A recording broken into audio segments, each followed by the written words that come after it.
अस्सलाम वालेकुम दोस्तों। उम्मीद करता हूँ तमाम दोस्त खैरियत से होंगे। आज की ये वीडियो शुरू करने से पहले मैं आप सब दोस्तों का शुक्रिया अदा करना चाहता हूँ। आप सबके प्यार और मोहब्बत की वजह से मेरा यूट्यूब चैनल मोनेटाइज हो चुका है।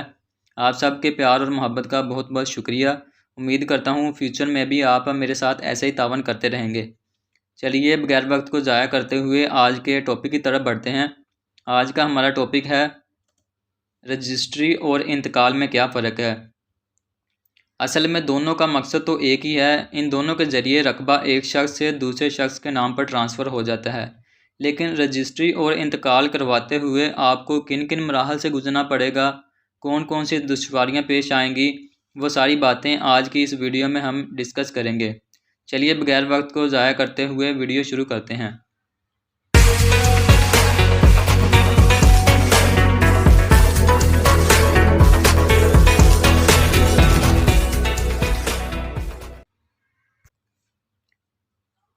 सबसे पहले हम रजिस्ट्री का प्रोसीजर शुरू करने लगे हैं।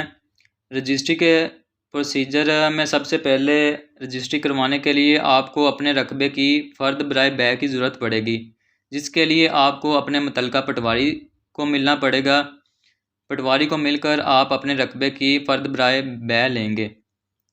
जब आपको अपने रकबे की फ़र्द मिल जाएगी तो नेक्स्ट स्टेप में बाया और मुश्तरी यानी कि ज़मीन बेचने वाला जो शख्स है और ज़मीन जो ख़रीदने वाला है, इन दोनों को अपनी पासपोर्ट साइज़ की तस्वीर की ज़रूरत पड़ेगी, जिसके लिए इन्हें किसी फ़ोटोशॉप की दुकान पर जाना पड़ेगा। वहाँ से अपनी पासपोर्ट साइज़ 2-2, 3-3 तस्वीर बनवानी पड़ेंगी।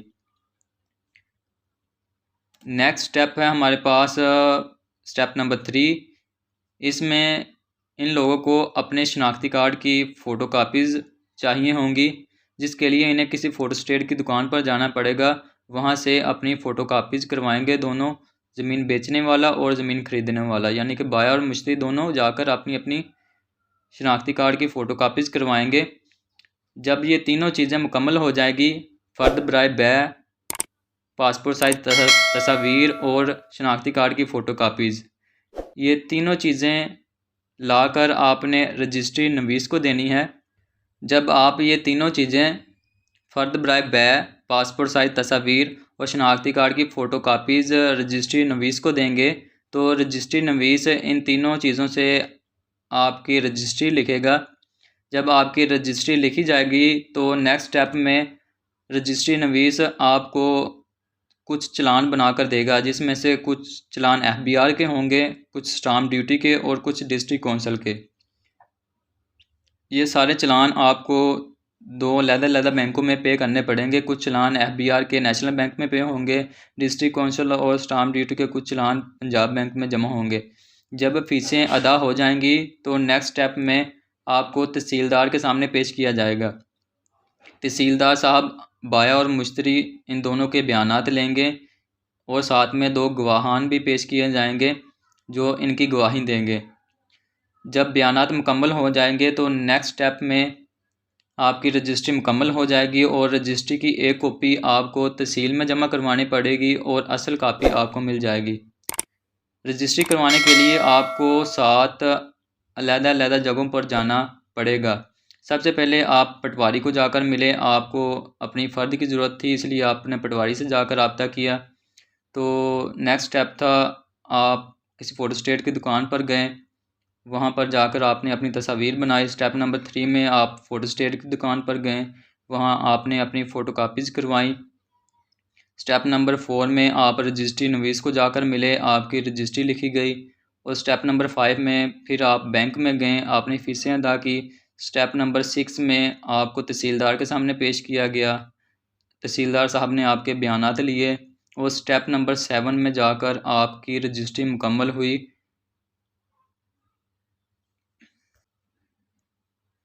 और रजिस्ट्री मुकम्मल होने के बाद आपको एक कापी तहसील में जमा करवानी पड़ी, तब जाकर आपकी ये रजिस्ट्री का प्रोसीजर मुकम्मल हुआ है। अब हम इंतकाल का प्रोसीजर शुरू करते हैं। इंतकाल के लिए आपको सबसे पहले अपने मुतल्लिका पटवारी से जाकर मिलना पड़ेगा। जैसे ही आप अपने मुतल्लिका पटवारी से जाकर मिलें तो आपने अपने असल ID कार्ड मुतल्लिका पटवारी को दे देने हैं। आपके रकबे का इंतकाल दर्ज कर दिया जाएगा।